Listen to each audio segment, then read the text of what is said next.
Magnano mbola tsara tsika jiaby any tokantrano any izay magnaraka ny fahitalavitra MBS amin'ity andro matinaly ny talata 12 ny volana janoary taona 2024 ity. Tonga soa ato amin'ny fotoagna ny vaovao asaiko ampanajanganao anaraka izany hatramin'ny farany. Vaovao makasika ny resaka sosialy no entsika manomboka ny fotoagna amin'izao matinaly izao. Mitohy hatrany ny fandraisana antanagna ny mponina izay traboina ka napetraka eny amin'ny INFP Mahamasina tamin'ity andro niany ity nataony teo anivon'ny commune urbaine Antananarivo. Anisany izany ny fandalovany ben'ny tanàna Antananarivo niaraka tamin'ny député izay voafidy tao amin'ny boriboritany faha-efatra namangy sy nitsidika anireny trabona izay mipetraka eny amin'ny INFP Mahamasina ireny ary tsy nandeha tanam-polo moa izy ireo tamin'izany fa nanday izay voatsirambiny tanan'izy ireo anampihana ireto olo traboina ireto. Warahantsika ny antsiprian'izay eo amin'ny sariny Rivo Rajaonarivelo.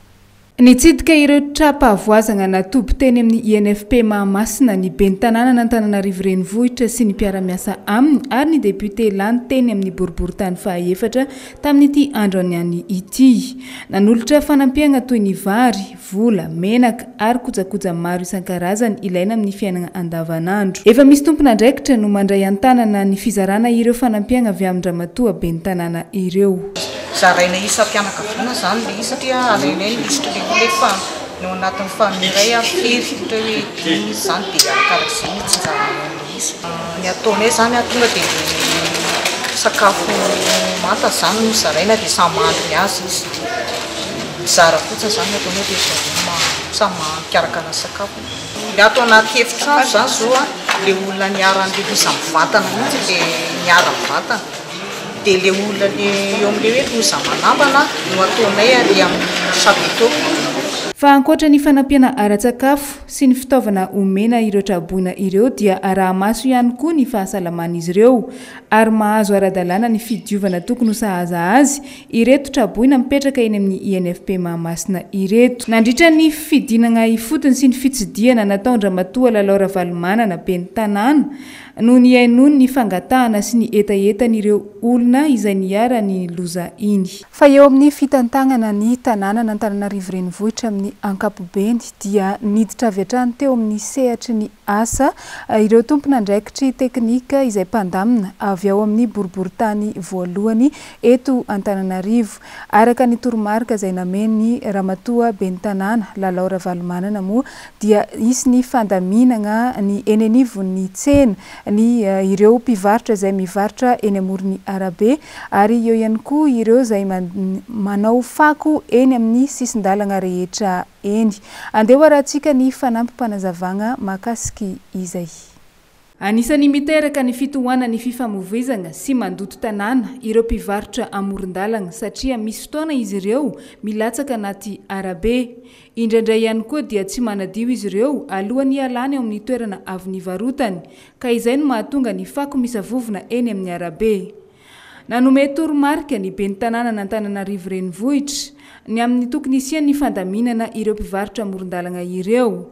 Ny talata 12 ny volana janoary 2024 dia nanao izany asa fandaminana izany teny amin'ny faritra petite vitesse sy teny Antaninarenina ireo ekipa teknika avy amin'ny boriboritany voalohany. Dia misy zany fandaminana natao androany teny petite vitesse fandaminana ireo mpivarotra izay mivoaka amin'ny lalana. Nalamina izy ireo zany ary misy koa ireo tsy maintsy misorona satria izy tsy manana toerana mazava dia voatery tsy maintsy miala aloha hijerena toerana. Manarak'izay ihany koa fandaminana teny Antaninarenina fanasorana amin'ireo mpivarotra eo amin'ny Tsangam-bato misy ny sarin'ny filoham-pirenena tamin'izany fotoana dia nosorona daholo ny mivarotra teo amin'ny faritra io satria zany toerana tokony manan-tantara reny toerana ireny toerana tokony tsy hisy mpivarotra. Misy moa zany tonga dia nasorona avy hatrany amin'ny rano maraina ny misy ihany koa teo amin'ny fampiresahana zany dia ireo izay nanao sakafo masaka zany dia mena fe-potoana mandany an'izany androany dia manomboka karapitso zany dia efa miala daholo ary manentana an'izy ireo mba hikarakara ny taratasy fa azo-andalana hivarotra aty anivon'ny boriboritany sy eo anivon'ny mpiandraikitra ny tanàna Antananarivo amin'izay mandeha tsara ny fiaraha-miasa. manentana an'ireo mpivarotra zany mpivarotra rehetra faritra Analakely satria hatramin'ny natapahany lalana Ambodifilaho zao nanomboka tamin'ny 20 volana janoary teo dia mahitsy etỳ amin'ny pavillon daholo lalan'ny fiara rehetra indrindra ny taxi be manentana amin'ny mpivarotra amin'ny fanajana tsara n'izay faritra namena azo ny varotana ary manentana azy ireo koa amin'ny loto be izay apetrany isan'andro eo amin'ny tanàna. Mariko etona fa amin'ny ankapobeny dia maro amin'izy ireo mbola tsy mandoaba sy takina dike akory nefa dia mamelona fako tsy toko tsy foroany eny amin'ny sisin-dalana isaky ny maraina mba olombelona toanareo ihany koa ny mpiasa ny tanàna manadio an'ireny faritra ireny ka loatsika mba hiara-iasa mba hitisiny hoe fahadiovan'ny tanàna sy filaminana ary indrindra fialana amin'ny fitohanan'ny fiara. Araka ny voalazany ity tompona andraikitra ity hatrany dia efa misy ireo picteur izay mijanona eny an-toerana manara-maso izany fandaminana izany. Tsy mijanona hatreo akory ny asa fandaminana sy fanatsarana ny tanàna fa mbola hitohy hatrany izany. Fa hijanona eo amin'izay sehatry ny fitantanana ny tanàna n'Antananarivo izay isika ho eny amin'ny boriboritany faharoa kosa indray. Mitohy hatrany ny fanajarisana ny tanàna izay farimbonana miainga avy any amin'ny fokontany kiraikiraiky aby ary tonga hatrany amin'ny boriboritany ka hatrany amin'ny commune izany.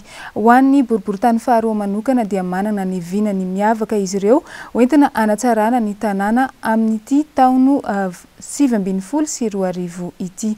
Hoaratsika ny fanadiadiana tateriny Rina Rabemananjara eo amin'ny sariny Rivo Rajaonarivelo. Zava-dehibe ny asa mpampandrosoana misy fiatraika mivantana amin'ny fiainam-bahoaka eto Antananarivo renivohitra. Miasa miaraka ny eny anivon'ny fokontany, ny boriboritany ary ny commune eto amin'izany renivohitra Madagasikara izany. Ankoatra ny asa efa natao dia efa nanome toromarika ny ben'ny tanàna n'Antananarivo renivohitra Ramatoa Laura Valomanana ny amin'ny tsy maintsy anaovana asa aza ombokatra avy hatrany ao anatin'ny 100 andro. Ho an'ny boriboritany faharoa manokana dia hoezahana ny anatsarana an-tsena etsy Ambanidia, eo koa ny fanavaozana sy fanampiana ny baka fanariam-pako ka nisan'izany ny eny Ambolokandrina. Tsy atao ambanin-javatra ny tontolon'ny fikarakarana ny fianaran'ny ankizy ary heverina ny anamboarana mba ho mafy tsara ny fefy ho an'ny EPP etsy ampamantanana. Isy ihany koa ny toerana ahafahan'ny vehivavy mitrandraka ny tontolon'ny zaitra izay ho atsangana eny Volosarika Ambanidia. Ho an'ny fanatsarana ny lalana kosa ho an'ny etsy amin'ny boriboritany faharoa dia anaovana ezaka manokana ny fanampenana ny lavadavaka toy ny eny Antsahabe, Akasitokana, Ambohitsiroa ary Anjoy.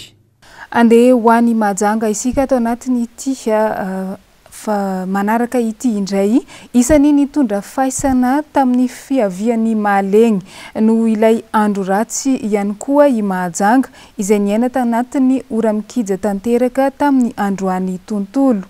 Mahery be ny ranomasina ka niakatra hatreny amin'ny boro eny amin'ny lalabe ny vatobe jiaby tany anatin'ny bord de la mer. Efa nandray andraikitry moa ireo olom-pirenena tsotra nanadio sy nanala ireny vatobe ireny ary izany tany anatin'ny ranomasina. Araka ny vaovao farany azonay ny arivariva teo moa dia mbola mitohy ny orana. Fantatra ihany koa fa nisy ny lakana raiky izay dobo nomaly saingy avotra soamantsara ny olo 3 tao anatiny. Tsy mbola nisy aloha hatreto ny fanambarana fa misy ny traboina any Mahajanga saingy miakatra kosa ny rano ary efa magnano antsoavo amin'ny mponina izay mipetraka eny amin'ny faritry Iva ireo tompona andraikitry any an-toerana mba amonjy eny amin'ny faritra ambony mandrapipodianan'ny toetrandro amin'ny laoniny. Manampitrotraka ny zava-misy any Mahajanga ihany koa moa ny fahatapahany famatsiana rano ndraiky jiro mandritra ny fotoana maharitry. Fa ivadiky lafim-baovao hafa indray isika eo amin'ny sehatry ny fampianarana. Mbola hiato mandritra n'ity herinandro ity ny fampianarana any Ambanja, Antsiranana, Nosibe noho ny rano miakatra ihany koa any amin'ny faritry avaratry Madagasikara iny ary efa misy koa moa ireo sekoly izay dobo rano tanteraka vokatry izay rano miakatra izay. Ankoatra izay dia mbola mitohy ihany koa ny rotsakorana amin'ny izany. Nisy ny tafa izay nataony lehibe ny farim-piadidiam-pampianarana any Ambanja tamin'ny mpanao gazety. Hoaratsika ny fanadihadiana andesiny Germain Menjanahary eo amin'ny sariny Erzora Janarvony. Manoloana ny rotsakorana izay madibon-drano ny toerana maro eto Madagasikara dia misy amin'ireo faritra sasany no voaterina ampitsahatra vonjomaika ny fampianarana ao aminy. Raha hoan'ny faritra avaratry ny nosy manokana dia mbola hiato mandritra ity herinandro ity ny fampianarana ho an'ireo sisikotelo ao an-toerana. Dibo-drano tanteraka mantsy ny efitrano sekoly raha ny fanazavana izay nataony lehibe ny farim-piadidim-pampianarana avy ao Ambanja. Efa misy kosa nefa ny vahaolana mba tsy hisiny ny fahatarany ny fandaram-pianarana ho an'ireo mpianatra izay hiatrika ny fanadina mpanjakana. Tsy maintsy maka fepetra zahay manao rattrapage satria ny zaza tsy maintsy matanteraka ny programme scolaire, tsy maintsy atao zany, tsy maintsy maka zany fepetra zany zahay. Amin'izao fotoana zao aloha dia mifody mikatatra ny sekoly ao Diego Ambanja, Ambilobe, Sinosibe. Zay ny fantatra fa mifody satria tena dobo ny tanàna. Satria fa tena dobo tanteraka ny sekoly dia tsy maintsy miandry ny rano midina dia miamby ny orana mba mitsahatra koa zany mba mijanona kely zay vao miverina mianatra ny ankizy. Raha ny loharanom-baovao izay voaray dia nampitsahatra ny mpianatra ao amin'ny ihany koa ny Drenina Boeny Androany noho ny aratsy ny toetrandro sy ny fiakaran'ny rano manerana ny faritra iva ao an-toerana. Eo amin'izay sehatry ny fampianarana izay hatrany dia mivory eto Antananarivo amin'izao fotoana tamin'ity androany ity ireo fikambanan'ny Dren sy ny lehibe ny Cisco manerana ny nosy ary dia nisy moa ny dinika tao agnatiny izany fivoriana izany makasiky ny fandaharam-pianarana mifototra amin'ny PSE sy ny fanendrena ihany koa ny ministra izay tantana ny ministera ny fanabeazam-pirenena indray. Nomariany izy ireo manokana tao anatin'ny fanambarana izay nataony lehibe ny Dren sy ny lehibe ny Cisco manerana ny nosy ity fa mila olo manana traikefa amin'ny resaka fampianarana izy ireo isahana n'izany ministera izany. Germain Menjanahary hatrany no mitatitra ny fanadihadiana eo amin'ny sariny Erzora Janarvony. Nanao fanambarana androany ny eo anivony collectif de Dren sy ny lehibe ny farim-piadidim-pampianarana rehetra manerana ny nosy tetsy amin'ny espace Mongote andrefana Ambojanahary. Votoatin'ny fanambarana izay nataon'izy ireo ny mahakasika ny sehatry ny fanabeazana izay fototra ho an'ny fampandrosoana ny firenena. Etsy ankilany dia nanamafy izy ireo fa ny fahatanterahany fanadinana ampilaminana no andrandray ny ray aman-dren'ny mpianatra manerana ny nosy amin'izao fotoana izao.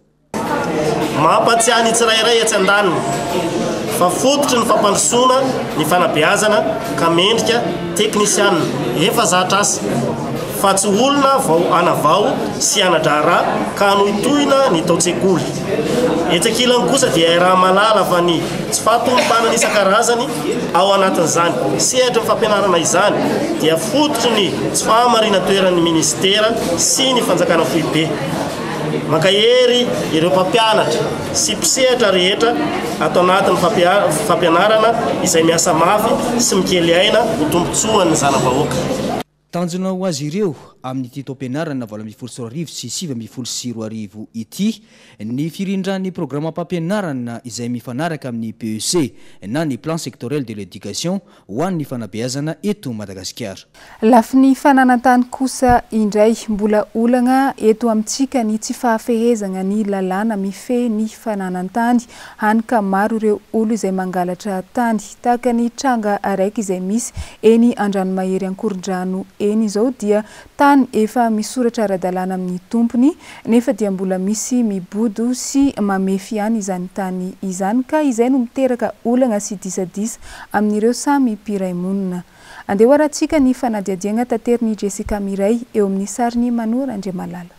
Mbola olana goavana ho antsika eto Madagasikara ny resaka fananantany. Tsy voafeny lalàna, any ka manao izay daniny kibony ny mpanambola sy ny mahafantatr'olona.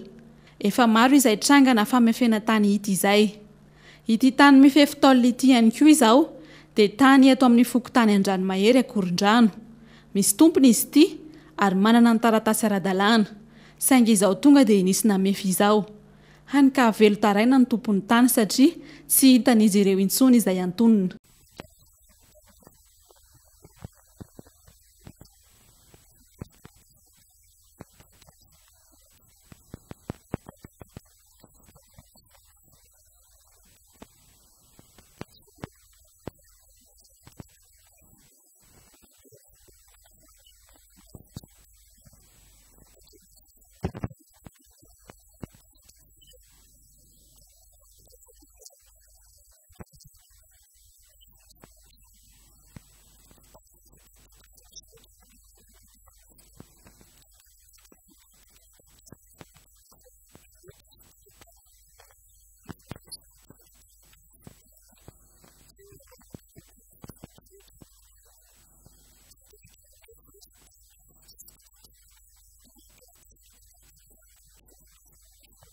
Raha nanontaniana kosa ny tao amin'ny fokotany dia nilaza fa nahazo alalana tsara ny olona namefy io tany io ary tsy ilay olona voalaza etsy ambony no misoratra eo amin'ny taratasy nahazoana lalana fa olona hafa mihitsy.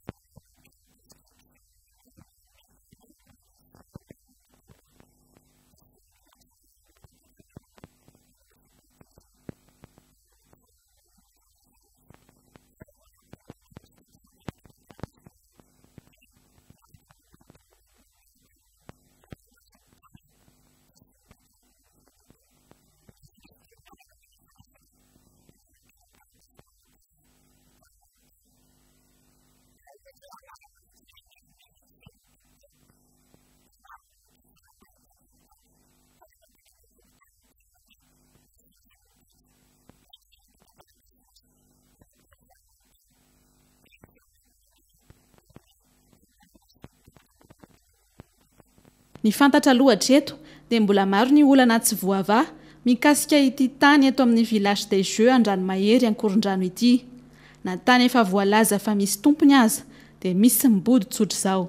Lafim-baovao hafa kosa indray nagnano dinidiniky ambany tafitrano teny amin'ny CGM Analakely androany ny fikambanana FES na ny Frédéric Ebert Stiftung momba ny YLTP ho an'ny taogno 2020 sy 2020 ity. Tanora maro no tonga niatrika izany teny antoerana tamin'ny maraindray teo. Nalalaka ny fametrahana fanontaniana tamin'ireo mpikarakara ho an'ireo tonga nanatriky izany teny antoerana. Tanjona raha teo moa ny anazava ny momba ny YLTP izay hatolotra ho amin'ity taogno 2020 sy 2020 ity. Germain no menjanahary eo amin'ny sariny Erzo Rajaonarivony. Ambohim-pionan'ireo tanora te ampitombo fahalalana ny tetsy amin'ny CGM Analakely androany. Adihevitra sy dinidinika mahakasika ny ILTP na ny Leadership Training Programme ho an'ny taona 2020 sy 2020 izay nokarakaray ny FES na ny Frédéric Ebert. Tsy vitsy ireo nametra-panontaniana tamin'ny fionana androany ity. Tsy ireo tanora te andali-pahaizana sy te anohy ny raharam-piofanana ihany no tonga niatrika ny ILTP 2020 sy 2020 ho an'ny Frédéric Ebert androany ity, fa nisy ihany koa ireo efa amperinasa izay nitondra ny etaetan'izy ireo mahakasika izany. Isan'izany ohatra ny filohalefitry ny SSM izay nitondra ny etaetan'izy ireo momba izany ihany koa. Tanjona amin'izao fionana izao ny fampafantarana ireo tanora malagasy ny ILTP ho an'ny taona 2020 sy 2020 ity izay karakaray ny FES.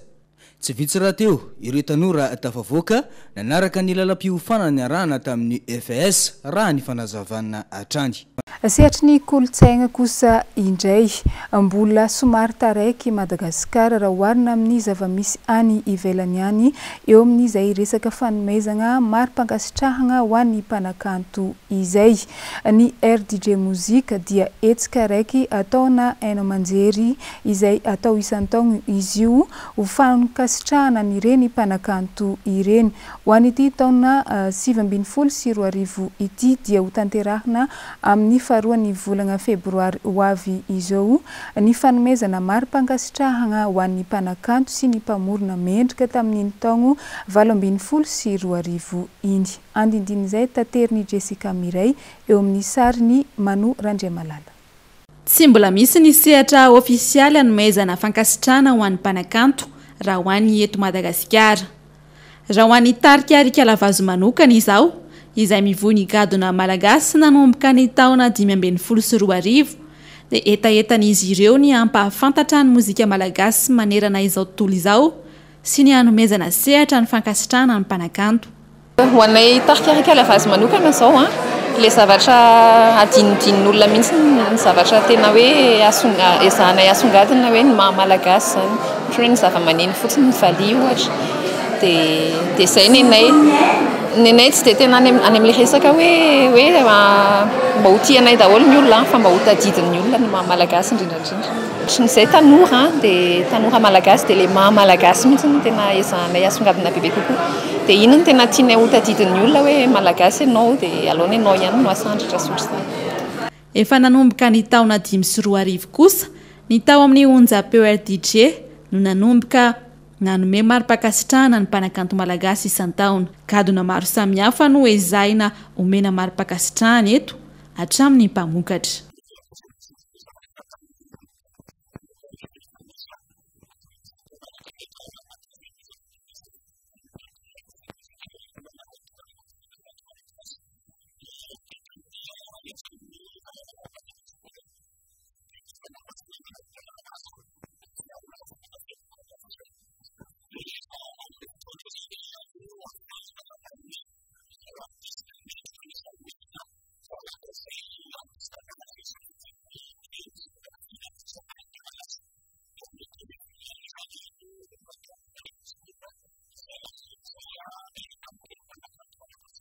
Amin'ny ity taona ity kosa indray dia hiavaka ny fanomezana fankasitrahana ireo mpanakanto satria atao amin'ny Palais des Sports Mahamasina ny faharoa ny volana febroary izao. Dia iny lafiny mozika iny ihany koa tompoko lahy sy tompoko vavy no nandesina namarana ny fotoagna ny fampahalalam-baovao tamin'ity matonaly ity ankasitrahantsika jiaby nagnaraka izany hatramin'ny farany. Mametraka ny veloma mandrapitafa ho amin'ny magnaraka indray samby ameva tompoko lahy sy tompoko vavy.